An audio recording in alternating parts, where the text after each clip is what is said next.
Salamander here on a bike. Salamander on a bike here. Just gonna bring you a short video about trail awareness. Enough of the accent. Okay, I'm riding up this lady right here, and she's with her dog.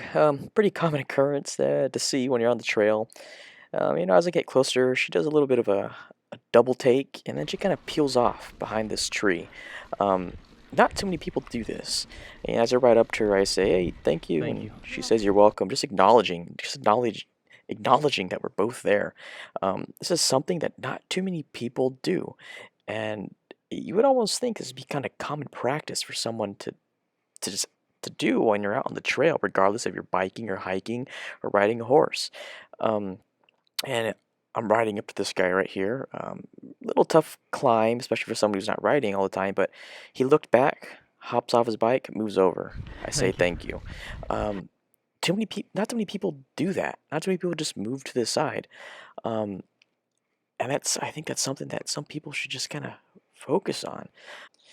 I'm making my way past that guy, coming up to the turn. I would say the main turn, where some people get hung up, just because of kind of how tight the turn is, and you gotta kind of go over this stump, and then you gotta go through these weird tree root formation, and it's kind of a little punchy little climb. A little technical for someone on the beginner side, even intermediate. You can see these guys right up here walking their bikes. I saw them. You kind of see me trying to do this little track stand thing. I just want to keep my momentum up to push through that, because that's not a part where you want to fall. And you can see they're walking their bikes, and I'm just trying to keep momentum up, trying to see what they're gonna do, see if I can move around them, and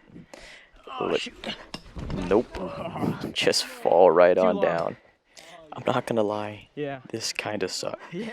I ride clipped, and this probably would have been avoided if I wasn't riding clipped, but it just shows that you never know who's gonna come up behind you, and it always pays off just to look behind every maybe couple minutes, especially when you know you're at a place where people are riding their bikes or hiking, because you never know what's going to happen.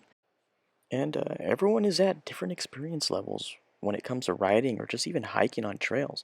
It's just kind of related to your first taking your driver's test. They say, oh, check all your mirrors. So you're going to check all your mirrors, right? But when you're out on the highway, it's kind of difficult to check all your mirrors. You'll try to, but you're not going to be the best at doing it.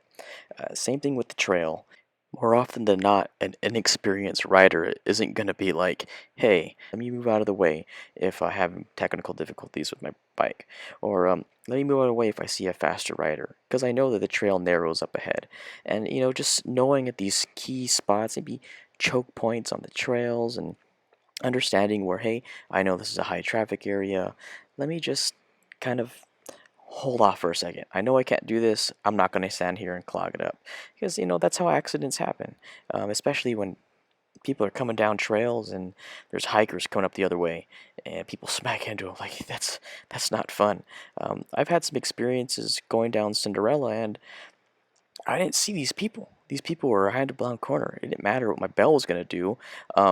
Sometimes you can't even hear the bell until you're about 10 feet away. And then even then, people don't always move over right away. And there's people that do.